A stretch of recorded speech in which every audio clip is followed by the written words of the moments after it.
il suit la thérapie tout en étant assez contre, en voulant être solitaire dans sa démarche et tout. Enfin bon, ça me parlait pas mal. Et ce gars-là, il se fait offrir 5 bouquins pendant son séjour par son frangin, et il n'a vraiment rien d'autre que ça. Et dans ces bouquins, il y a celui-là. Le Tao Te Ching. Et du coup, c'était l'allié de ce gars-là pendant son parcours, et c'est devenu mon allié à moi. Et ainsi que le sport pendant la thérapie. Et je me suis rendu compte que quelques années après, que dans le sport proposé, à l'époque c'était en fin 2004, donc, les profs de gym apportaient un peu de touch d'art martial et de Qigong, et je me suis rendu compte après que ça m'avait vraiment influencé fortement. Ce film a été créé pour les journées intercommunautés. Donc c'est un moment où toutes les communautés de France se réunissent pour échanger sur leur méthode de travail, des méthodes un peu différentes. Aubervilliers, les grosses particularités, c'est qu'il y a beaucoup de travail à partir de groupes de parole.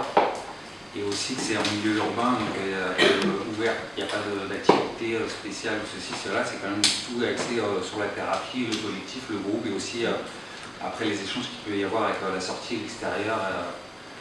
Et pour ça, cette année-là, c'était Aubervilliers qui recevait.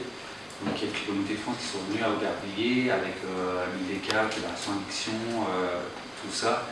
Et Suzanne Bottom, la chef de service, m'a commandé un film sur les anciens résidents de la CT. Qu'est-ce qu'ils étaient devenus? Donc à l'époque, la CT était encore assez jeune, on n'avait pas trop de traces forcément de tous les anciens, même s'il y a encore, c'était partie de la méthode de revenir partager son expérience pour accueillir les nouveaux et leur dire que c'est possible aussi et de plein de façons différentes.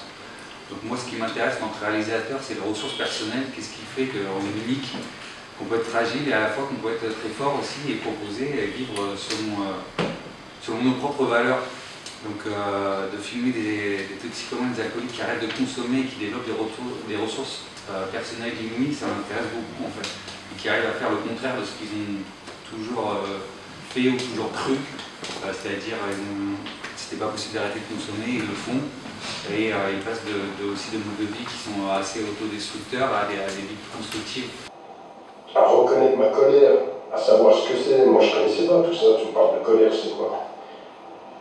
J'étais quelqu'un de très impulsif, j'étais malade au 40 tours. Aujourd'hui j'arrive, puis c'est magique.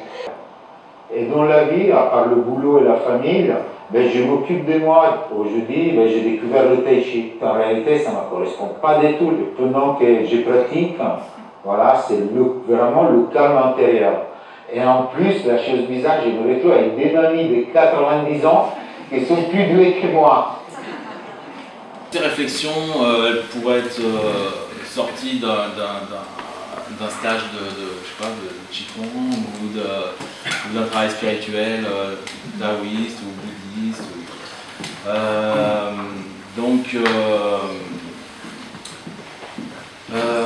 Ce qu'on retrouve en commun et qui est en commun chez la plupart des toxicomanes dépendants, c'est cette hypersensibilité. Cette hypersensibilité qui a été anesthésiée par la consommation de drogue pendant des années, qui est devenue manque, de fait, par la maladie de la dépendance. Et ce dont on ne parle pas assez souvent, je trouve, dans les soins, dans les thérapies, c'est que ces soins-là, ils permettent en fait d'agir sur la chimie du corps, qui est la même que la chimie qui est mise en action par les drogues, en fait. Et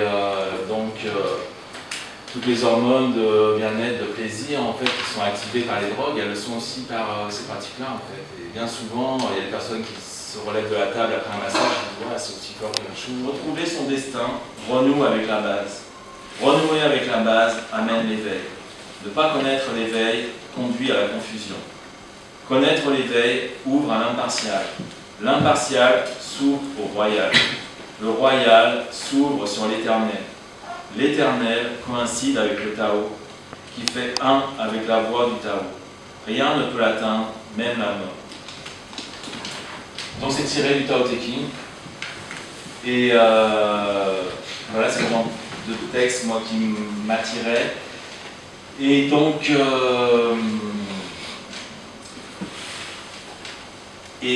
comment dire, donc dans la première strophe, on voit que justement ce vide, en fait, ce qu'on appelle le vide créateur, en fait, c'est plein. En fait, c'est les connexions que j'ai eues moi dans mes premières pratiques, mais c'est ce qu'on peut se rendre compte, en fait, dans les silences intérieurs dont je vous parlais, c'est que ce vide, en fait, est plein. Quand on touche à ce vide-là, il est plein de la multiplicité des êtres. Il est plein de la connexion avec les autres. En fait, il est plein de la connexion avec, de ressentir qu'on est connecté avec l'humanité. Un qui permet l'usage du char dans l'espace. On pétrit l'argile pour faire un vase, mais sans le vide interne. Quel usage en ferait-on? Portes et fenêtres sont percées pour bâtir une chambre. Seul le vide en permet l'usage. L'être crée des phénomènes que seul le vide permet d'utiliser.